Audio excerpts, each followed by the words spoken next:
ಉದ್ಘಾಟನೆಯ ನುಡಿಗಳನ್ನು ಆಡಿದ ಶ್ರೀಯುತ ವಿ ಶಂಕರ್ ಸರ್ ಅವರಿಗೆ ಧನ್ಯವಾದ. ತಮ್ಮೆಲ್ಲರ ಪ್ರೀತಿಯ ಚಪ್ಪಾಳೆ ಬರಲಿ ಅಂತ ಕೇಳ್ಕೊಳ್ತಾ ಇದ್ದೇವೆ. ಇನ್ನು ಇವತ್ತಿನ ಕಾರ್ಯಕ್ರಮದಲ್ಲಿ ಮುಖ್ಯ ಅತಿಥಿಗಳಾಗಿ ಆಗಮಿಸಿರುವಂತಹ ಡಾಕ್ಟರ್ BR ಹಿರೇಮಠರವರು, ಉಪ ಆಯುಕ್ತರು, ಅಬಕಾರಿ ಇಲಾಖೆ, ಮಂಡ್ಯ ಜಿಲ್ಲೆ. ಇವರು ದಯಮಾಡಿ ಒಂದೆರಡು ನುಡಿಗಳನ್ನ ಆಡಬೇಕು ಅಂತ ಕೇಳ್ಕೊತೀನಿ.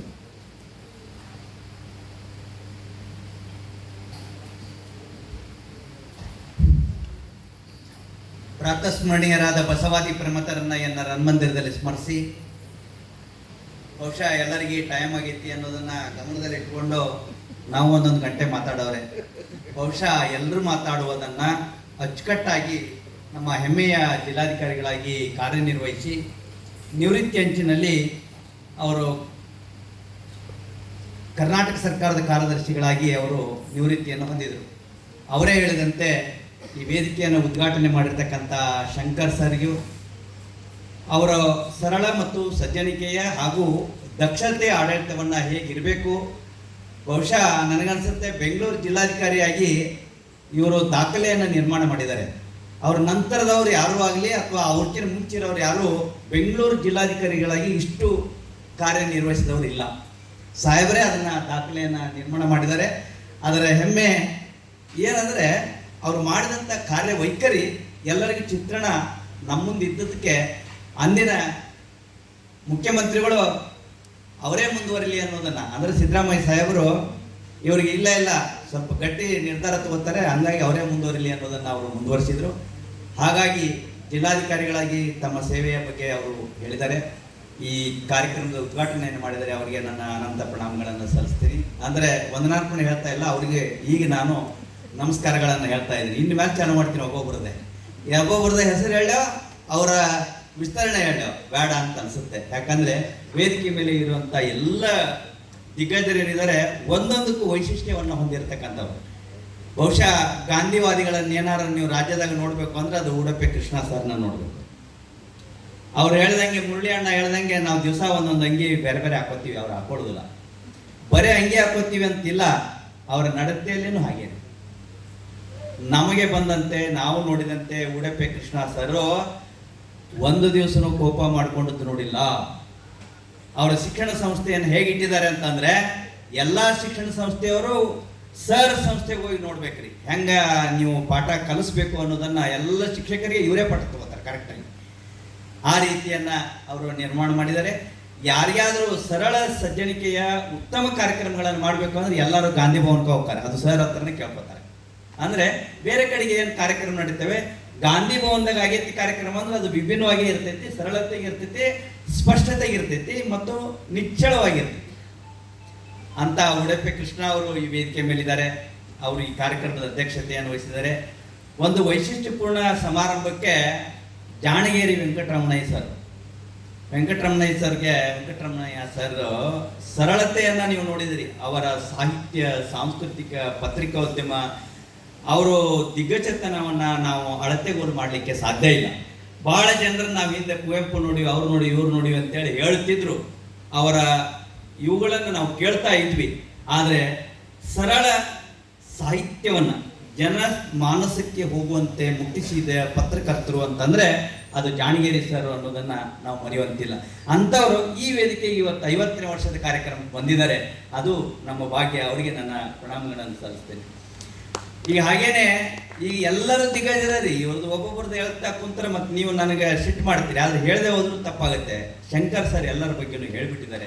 ಆದಾಗ್ಯೂ ಸಹಿತ ಅವರ ಹೆಸರುಗಳನ್ನು ಮಾತ್ರ, ಜಗದ್ವಿಖ್ಯಾತ ಸವಿತಕ್ಕನ ಬಗ್ಗೆ ಈಗಾಗಲೇ ನೀವು ಕೇಳಿದಿರಿ. ಯಾವುದೇ ಯೂಟ್ಯೂಬ್ ತೆಗೆದು ಸವಿತಾ ಗಣೇಶ ಪ್ರಸಾದ್ ಅಂತ ಹಾಕ್ಬಿಟ್ರೆ ಮುಗೀತಾರೆ, ಟಕ್ ಅಂತ ಎಲ್ಲ ಹಾಡು ಬಂದಿರ್ತಾರೆ. ದಗ್ ಮೆತ್ತಗೆ ಆಡಂಗಿಲ್ರಿ ಅಕ್ಕ. ಜಾನಪದ ಹಾಡು ಸ್ಟಾರ್ಟ್ ಮಾಡಿದ್ರು ಅಂತಂದ್ರೆ ಉದೋ ಅಂತ ಸ್ಟಾರ್ಟ್ ಮಾಡಿದ್ರೆ ಅದು ಎಂಡ್ ಬರೋವರೆಗೂ ಸಹಿತ ಇನ್ಯಾಕೆ ಹಾಡಲಿಲ್ಲ ಅಂತ ನೀವು ಮತ್ತೆ ಅತ್ತಗಿದ್ದ ಉದೋ ಅಂತಿರ್ತೀರಿ. ಅಂತ ಮಂದಿ ಕಟ್ಕೊಂಡು ನಾವು ವೇದಿಕೆ ಮೇಲೆ ಭಾಳ ಜನ ಅದಾರೆ. ಇವ್ರ ಒಟ್ಟರದ್ದು ವಿಶೇಷತೆ ಭಾಳ ಇದೆ. ಹಾಗೇನೆ ನಮ್ಮ ಜಯದೇವ್ ಸರ್ ಸಾಹಿತ್ಯಿಕವಾಗಿ ತಮ್ಮದೇ ಆಗಿರ್ತಕ್ಕಂಥ ನೌಕರರ ಪತ್ರಿಕೆಯನ್ನು ತೆಗೆದು ಅವರು ಒಂದು ತಮ್ಮ ಛಾಪನ್ನು ಮೂಡಿಸಿದ್ದಾರೆ.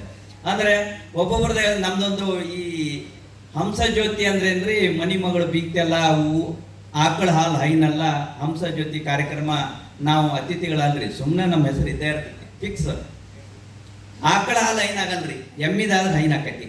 ಅಂದ್ರೆ ಮನಿ ಮಗಳಾದ್ರೆ ಆಕೆ ಬೀಗ್ತೆ ಆಗೋದಲ್ಲ. ಅಳಿಯ ಬಂದಂದ್ರೆ ಮಾತ್ರ ಹೋಳಿಗೆ ಮಾಡುವಂಥದ್ದು. ನಮ್ದು ಹಂಗಲ್ಲ. ನಾವು ಈಗಾಗಲೇ ನೀವು 2-3 ಸರಿ ಕೇಳಿದ್ರಿ, ಮುರಳಿ ಅಣ್ಣ ಹೇಳ್ತಿದ್ರು, ನೀವು ಫೋಟೋಕ್ಕಿರೋದಂದ್ರೆ ಕಾಯಂ ಇರೋರು. ನಾವು ಕಾಯಂ ಇರೋರಿಗೆ ಫೋಟೋದ ಅವಶ್ಯಕತೆ ಇಲ್ಲ. ಹಾಗಾಗಿ ಈ ಎಲ್ಲ ನಮ್ಮ ಸರ್, ಮಾಜಿ MLA ಸರು ಇದನ್ನ ಹುಟ್ಟಾಕಿ ಇಲ್ಲಿವರೆಗೆ ತರಬೇಕಾದ್ರೆ ಬಹಳ ಕಷ್ಟ ಆಗಿರುತ್ತೆ. ಮುರಳಿ ಅಣ್ಣ ಜೊತೆಗಿದ್ದಾರೆ, ಅವ್ರ ಜೊತೆಗೆ ಅವರ ಧರ್ಮಪತ್ನಿ ವಿಜಯಕ್ಕ ಹಾಗೂ ಅವ್ರ ಕುಟುಂಬ ಏನಿದೆ ಸಂಪೂರ್ಣವಾಗಿ ಇದಕ್ಕೆ ತಮ್ಮನ್ನು ತಾವು ತೊಡಗಿಸಿಕೊಂಡು ಈ ಕಾರ್ಯವನ್ನು ನೆರವೇರಿಸ್ತಾ ಬಂದಿದ್ದಾರೆ. ಹಂಸ ಜ್ಯೋತಿಯ ಒಂದು ವೈಶಿಷ್ಟ್ಯಪೂರ್ಣವಾಗಿರುವಂತಹ ಪ್ರಶಸ್ತಿಗಳನ್ನು ನೀಡ್ತಾ ಬಂದರೆ ಪ್ರತಿ ವರ್ಷ. ಅದರಲ್ಲಿ ಸಹಿತ ಈಗ ಹೊಸ ಒಂದು ಕಾರ್ಯಕ್ರಮ ಚಾಲೂ ಮಾಡಿದ್ದಾರೆ. ಅಂಡಮಾನ್ ನಿಕೋಬಾರಕ್ಕೆ ತಮ್ಮದೇ ಆಗಿರ್ತಕ್ಕಂಥ ಒಂದು ತಂಡವನ್ನು ಮಣ್ಣೆ ಒಯ್ದು ಅದು ಯಶಸ್ವಿಯಾಗಿರುವಂಥ ಪ್ರವಾಸವನ್ನ, ಅಂದ್ರೆ ಸಾಂಸ್ಕೃತಿಕ ಪ್ರವಾಸ. ಎಲ್ಲರೂ ಪ್ರವಾಸ ಮಾಡ್ತಾರೆ, ಅದು ಬೇರೆ. ಈಗ ಸಾಂಸ್ಕೃತಿಕ ಪ್ರವಾಸವನ್ನ ಹಮ್ಮಿಕೊಂಡಿದ್ದಾರೆ. ವೈಶಿಷ್ಟ್ಯಪೂರ್ಣವಾಗಿರುವಂತಹ ಒಂದು ಕಾರ್ಯಕ್ರಮ ಮಾಡ್ತಾರೆ. ಇವತ್ತು ಡಾಕ್ಟರ್ ರಾಮಚಂದ್ರ ಸರ್ ಇಲ್ಲ ಇವತ್ತು, ಅಂದ್ರೆ ಇವತ್ತಿನ ಕಾರ್ಯಕ್ರಮದ ಇಲ್ಲ, ಅವರು ಯಾವಾಗೂ ಇರ್ತಾರೆ. ನಮ್ಮ ಕಾರ್ಯಕ್ರಮ ಫಿಕ್ಸ್. ಅವರು ಹಂಸ ಜ್ಯೋತಿ ಕಾರ್ಯಕ್ರಮಕ್ಕೆ ಇವತ್ತೇ ಮಾತ್ರ ಅವರ ಎಮರ್ಜೆನ್ಸಿ ವರ್ಕ್ ಇದೆ, ಅಂದ್ರೆ ಪೇಷಂಟ್ಸ್ ಸಲುವಾಗಿ ಅಂದ್ಬಿಟ್ಟಿದ್ದಾರೆ. ಕಿದ್ವಾಯಿ ಅನ್ನುವಂಥ ಸಂಸ್ಥೆಯನ್ನ ಈ ಹೇಗೆ doctor Manjunath sir Jayadeva hospital ಮಾಡಿದ್ರು, ಹಾಗೆ ಡಾಕ್ಟರ್ ರಾಮಚಂದ್ರ ಸರ್ ಈ ಹಂಸ ಜ್ಯೋತಿಯ ಒಬ್ಬ ವ್ಯಕ್ತಿ. ಅವರು ಕಿದ್ವಾಯಿಯನ್ನ ಎಲ್ಲರೂ ಜಗತ್ತು ನೋಡುವಂತೆ ಮಾಡಿದಂಥ ವ್ಯಕ್ತಿ. ಇವತ್ತು ಮಾತ್ರ ಅವರಿಲ್ಲ. ಹಾಗಾಗಿ ನಾವು ಜಗದೀಶ್ ಸರ್, ಮೋಹನ್ ಸರ್ ನಾವೆಲ್ಲ ಫಿಕ್ಸ್ ಜನ ಇದ್ದೀವಿ. ನಾವು ಕಾಯಂ ಬರೋರಿ. ಅತಿಥಿಗಳು ಮಾತ್ರ ಒಂದು 2-3 ಜನ ಹೆಚ್ಚು ಕಮ್ಮಿ ಆಕಾರ ಬಿಟ್ರೆ ನಾವೆಲ್ಲ ಫಿಕ್ಸ್. ಅಂದ್ರೆ ಈ ಹಂಸ ಜ್ಯೋತಿಗೆ 50 ವರ್ಷ ನಡೆದು ಬಂದ ದಾರಿಗೆ ಬಹಳ ಜನರ ಸಹಕಾರ ಇದೆ. ಬಹಳ ಜನ ಸಹಕಾರ ಯಾಕೆ ಕೊಡ್ತಾರೆ ಅನ್ನೋದ್ರ ಬಗ್ಗೆ ನಮ್ಮ ಶಂಕರ್ ಸರ್ ಹೇಳಿದರು. ಅನೇಕ ಸಂಸ್ಥೆಗಳನ್ನು ನೋಡ್ಬಿಟ್ಟಿದ್ದೀನಿ ನಾನು ಸರ್ವಿಸ್ನಾಗೆ, 35 ವರ್ಷ ಸರ್ವಿಸ್ನಾಗೆ. ಆದ್ರೆ ವೈಶಿಷ್ಟ್ಯಪೂರ್ಣವಾಗಿರುವಂಥ ಕಾರ್ಯಕ್ರಮಗಳನ್ನು ನಡೆಯುವಂಥದ್ದು ಈ ಹಂಸ ಜ್ಯೋತಿ ಒಳಗೆ ಅನ್ನೋದನ್ನು ಅವರು ಎತ್ತಿ ಹೇಳಿದರು. ಹಾಗಾಗಿ 50 ವರ್ಷ ನಡೆದಿದೆ. ಮುರಳಿ ಅಣ್ಣ ಹೇಳ್ದಂಗೆ ಇಲ್ಲಿಗೆ ನಿಲ್ಸೋದಲ್ಲ, ನಾವು ಇದೀವಿ, ಅದಕ್ಕೆ ತಂಡಕ್ಕೆ ಜನ ಇದ್ದೇ ಇದ್ದೀವಿ. ನಮ್ಮ ಸಹಕಾರ ಇದ್ದೇ ಇರುತ್ತೆ. ನೀವುಗಳೆಲ್ಲ ಇದನ್ನ ಬೆಳೆಸ್ಕೊಂಡು ಹೋಗೋಣ ಅನ್ನುವಂಥ ಮಾತನ್ನು ಹೇಳಿ ಮತ್ತೊಮ್ಮೆ ಇಲ್ಲಿ ಏನಂದ್ರೆ, ಪ್ರಥಮವಾಗಿ ನ್ಯಾಯಾಧೀಶರೊಬ್ಬರಿಗೆ ನಾವು ಹಂಸ ಸಮ್ಮಾನವನ್ನು ಮಾಡ್ತಾ ಇದ್ದೀವಿ. ಅದು ಶ್ರವಣ ಸರ್ಗೆ. ನಾನು ಇವತ್ತು ಲೋಕಾಯುಕ್ತ ಆಫೀಸ್ಗೆ ಹೋಗಿದ್ದೆ, ಆದರೆ ನಾನು ಅಲ್ಲಿ ಹೋಗಕ್ಕೆ ಹೋಗಲಿಲ್ಲ. ಸರ್ ಕಡೆಗೆ ಬೇರೆ ಕೆಲಸ ಇತ್ತು, ಕಾರ್ಯನಿಮಿತ್ತ ಹೋಗಿದ್ದೆ. ಆದರೆ ಶ್ರವಣ ಸರ್ಗೆ ಕೊಡುವಂಥದ್ದು ನಾವು ಇಷ್ಟು ವರ್ಷ ನಡೆದು ಬಂದ ದಾರಿಯಲ್ಲಿ ನ್ಯಾಯಾಧೀಶರಿಗೆ ಯಾಕೆ ಕೊಟ್ಟಿದ್ದಿಲ್ಲ ಅಂದ್ರೆ ಏನ್ರಿ, ಅಂಥವ್ರು ಸಿಕ್ಕಿದ್ದಿಲ್ಲ ಅಂತ ಕೊಟ್ಟಿದ್ದಿಲ್ಲ. ಇವತ್ತು ಸಿಕ್ಕರು ಅನ್ನೋದನ್ನ ಭಾಗ್ಯ ಅದ ನಮ್ದು. ಅಂದ್ರೆ ಶ್ರವಣ ಸರ್ ಒಬ್ರು ನಡೆದೀನಿ ಅಂತಲ್ಲ, ನಮ್ದೇ ಆಗಿರ್ತಕ್ಕಂಥ ಇನ್ನೊಬ್ರು ನಮ್ಮ ಅಬಕಾರಿ ಅಧೀಕ್ಷಕರು ವಿನೋದ್ ಢಾಂಗೆ ಬರೋರಿದ್ದಾರೆ. ಅವರು ಸಹಿತ ವೈಶಿಷ್ಟ್ಯಪೂರ್ಣವಾಗಿರುವಂತಹದ್ದು. ಅಂದ್ರೆ ಎಲ್ಲ ರಂಗದಲ್ಲೇನು ವಿನೋದ್ ಅವ್ರಿಗೆ ಕೊಟ್ಬಿಟ್ರೆ ಆಯ್ತು, ಆ ಕೆಲಸ ಮಾಡ್ಬಿಡ್ತಾರ ಅವ್ರು A to Z. ಹಾಗಾಗಿ ಈ ಹೆಕ್ಕಿ ತೆಗದಾರೆ ಅಂದ್ರೆ ಹುಡುಕಿ ತೆಗಿಬೇಕಲ್ರಿ ಇವ್ರನ್ನ. ತೆಗೆದಂತ ಈ ಹಂಸ ಸಮ್ಮಾನಕ್ಕೆ ಬಾಧ್ಯರಾಗಿರುವಂತ ಎಲ್ಲರಿಗೂ ಸಹಿತ ತಮ್ಮೆಲ್ಲರ ಪರವಾಗಿ ನನ್ನ ವೈಯಕ್ತಿಕವಾಗಿ ತುಂಬ ಹೃದಯದ ಅಭಿನಂದನೆಗಳನ್ನು ಸಲ್ಲಿಸ್ತಾ, ನನಗೆ ಒಂದು ಈ ಅವಕಾಶವನ್ನು ಕೊಟ್ಟಿದ್ದಕ್ಕಾಗಿ ಮತ್ತೊಮ್ಮೆ ವೇದಿಕೆ ಮೇಲಿರೋರಿಗೂ ಅಭಿನಂದನೆಗೆ ಅರ್ಹರಾದಂಥ ಎಲ್ಲರಿಗೂ ಸಹಿತ ನನ್ನ ಪ್ರಣಾಮಗಳನ್ನು ಸಲ್ಲಿಸ್ತೇನೆ. ವಿಶೇಷವಾಗಿ ನಮ್ಮ ಚಂದ್ರು ತಂಡ, ರಾಮನಗರದ ಚಂದ್ರು ತಂಡ ಇವತ್ತೇನಂದ್ರೆ ಅಂತಾರಾಷ್ಟ್ರೀಯ ಮಟ್ಟಕ್ಕೆ ತನ್ನ ಖ್ಯಾತಿಯನ್ನು ಬೆಳೆಸಿದೆ. ಕರ್ನಾಟಕದ ಹೆಸರು ಎಲ್ಲ ಕಡೆಗೂ ವೈಶಿಷ್ಟ್ಯಪೂರ್ಣವಾಗೇ ಇದೆ.